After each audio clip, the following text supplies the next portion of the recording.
Waste is everywhere, and it's growing. And waste is toxic. Waste is, you cannot process it, and it's getting worse by the day.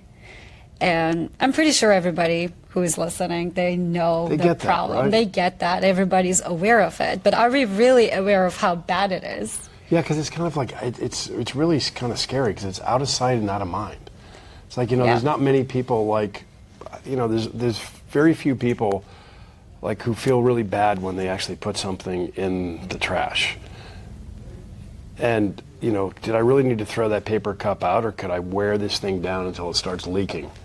Right? Yeah, exactly. Kind of thing. And so first is the awareness, right? Yeah, exactly. But there is a problem. So I know it goes somewhere because the truck comes and these guys, really nice guys pick it up. Do you recycle your plastics? Yeah.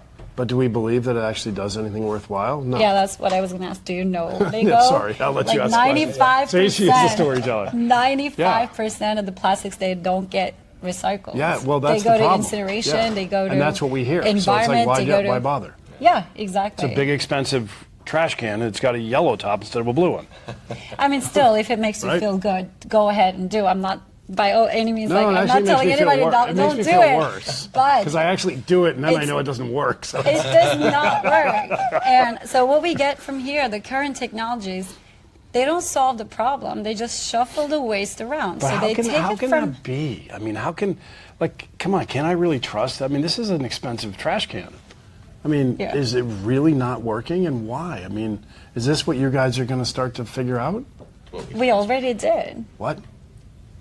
That's what we solved. That's why we're here. Oh, man, so I can start feeling good about throwing my recycling in the right bin soon? Yeah, very soon. That's awesome. Not only that, but you won't have to sort it. You can throw your recycling in with your hamburger meat. Yeah, exactly. You can all throw everything at once. Okay.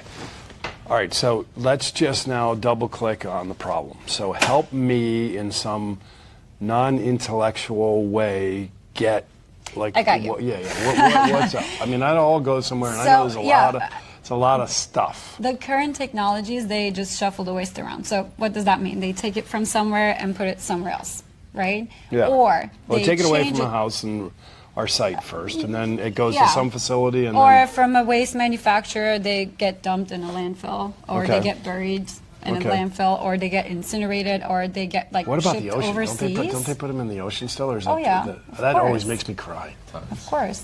Yeah, I love the sea, and just thinking that like it's a big dump ground, it just makes me want to cry. Just because we don't see it at the shore. I mean, we see it at the shore too.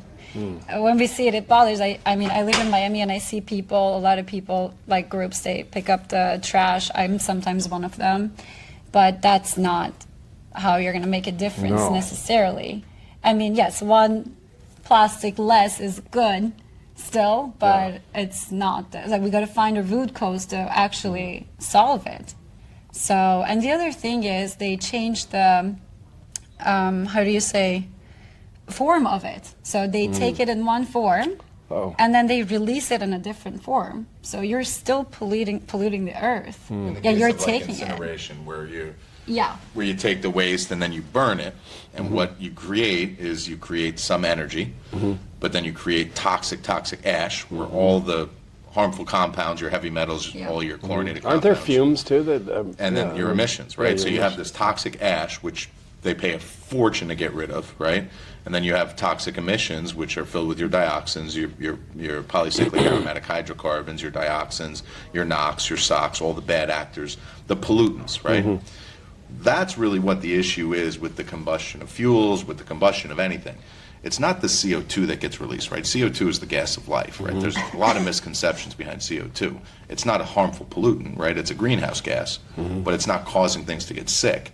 That's the dioxins, that's the furans, those are your VOCs, right? All these buzzwords that we hear, especially when we're talking about cars and vehicles and emissions, right? But when you burn waste, that emission, I mean, half the time you're burning straight plastic, right? We're told don't light plastic on fire because the fumes are toxic, yet they're doing it and then saying it's waste energy. And no, that's waste of pollution. That's not waste energy. That's waste of pollution. Okay, so it goes from me to another place.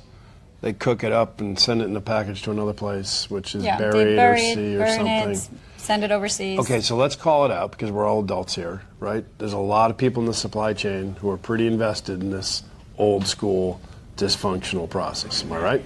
Yep. Okay. That might be a little bit of a barrier, I'm guessing, but something that I'm sure you guys are going to plow right through.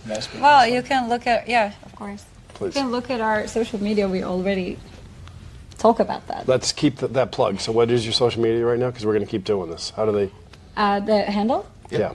It's edenenergy.co For Instagram. for For Instagram Instagram. handle. That's where we are most for active. LinkedIn? For LinkedIn, it's Eden Energy. Okay. Awesome. Cool. I love that question, and we get asked it a lot. Why don't you repeat it? Right. So I'll rephrase it into more of a statement, right? There is a lot of vested interest in the systemic infrastructure that's been established in the world, including on particularly on the industrial side, right? So the biggest waste producers in the world have established infrastructure. They love the status quo. We've had people ask, well, whose toes are you going to step on here, right? Like, who are you going to disrupt? And we view ourselves as industry enhancers, because any leader in public or private, would love to have a market-leading IRR. They've got an economic baseline, right? So one of the beautiful things about the Eden Energy process, because it's so efficient, we're over 90% energy efficient, we have a very, very high IRR on our systems at all scales of deployment. So that's a huge incentive for industry and for the public sector to really take notice. They don't have to do anything different. Well, that's where I'm. They don't have to do anything different. They Oh. don't have to do anything different.